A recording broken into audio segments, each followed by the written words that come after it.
Ang akin naman ipapakita is paano mag-check ng capacitor. So normally yung mga napapanood natin gumagamit ng analog tester para lang i-check yung capacitor kung buo o sira.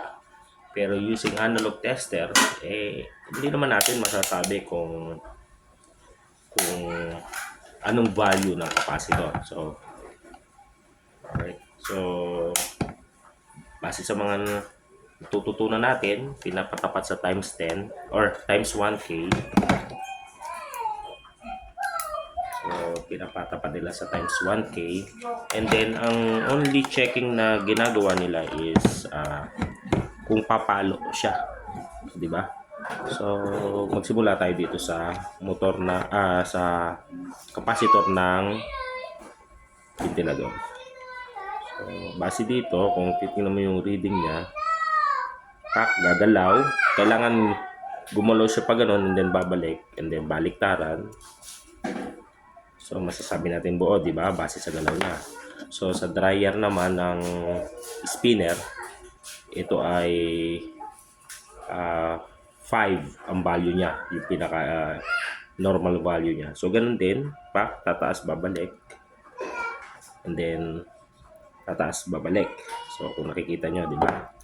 So, ito naman ay 10 ang value niya pang washing machine. So, tataas, balik. Tataas, balik. Okay? So, dito naman yung dual spin.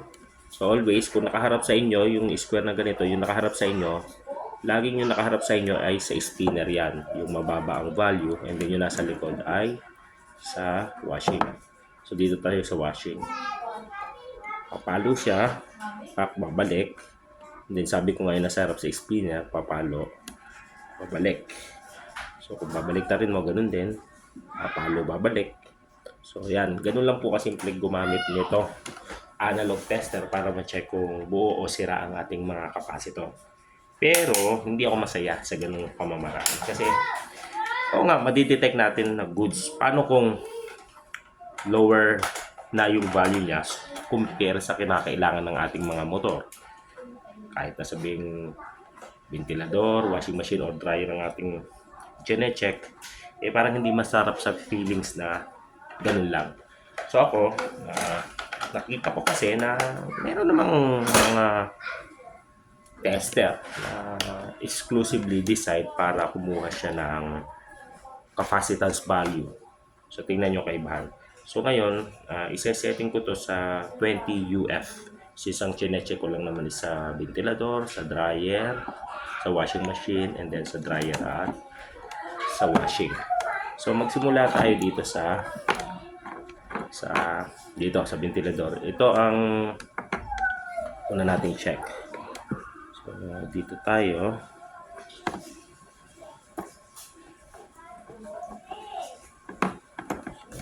Hihiga ako para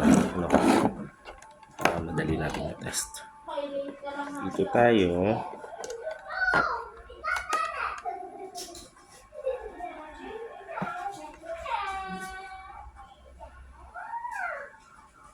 Okay, nakita nyo yung value niya, 1.5.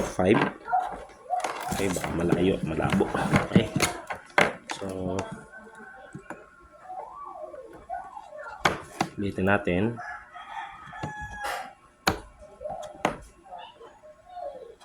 Pasmado. Okay, baliktad rin natin kasi na-check ko na kanina. So, pag gusto mo ulitin i-check is baliktad mo. Kailangan parehas siya may value pag binaliktad. Okay, so 1.54. Diba? Masarap malaman na bukod sa buo siya, alam natin yung value. Yan, okay. Nilalagyan ko ng ganyan. So, dito naman tayo sa ng spinner. Sa spinner. So, better kung hindi nakadikit yung kamay mo. Pero okay lang naman. So, 4.66. Diba? Alam natin buo, pero alam din natin value. Diba? So, baliktarin mo para ma-check mo accurate. Okay, so di ba goods? Hindi natin ang value. So ngayon dito naman tayo sa ah, capacitor ng washing. Okay, nakikita niyo po ba? Okay, so 9.2.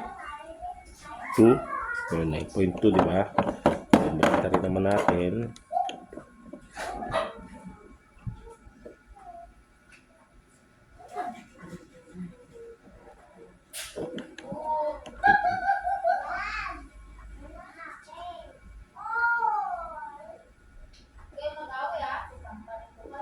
Okay, teka, baliktad rin natin ha, kasi hindi siya nag-reading. So, medyo malabo yung ating ano.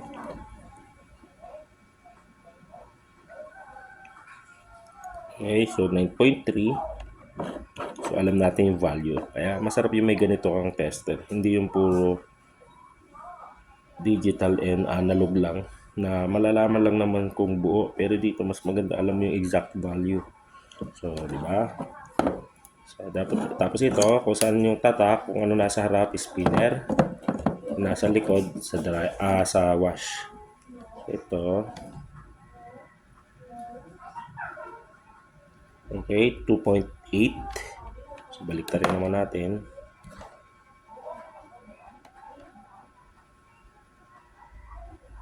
Oh, di ba? So, buo at alam natin ang value. So, napakasarap gumamit pagka ganyan.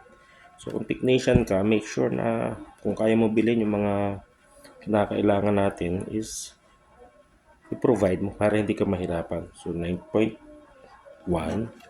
So, balik na rin naman natin. Diba? Ang basic. O, diba?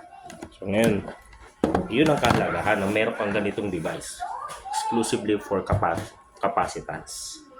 Okay, so guys, ganun lang po. Simple tip. Kahit simple ka lang, pwede kang bumili ng ganito. Simpleng bagay lang na makakatulong talaga sa iyo. Para kung sabihin mo sa iyo na sira capacitor mo, then may doubt ka, eh, pwede mo siyang i-test. Ikaw na lang mag-test. Okay, salamat guys. Okay na.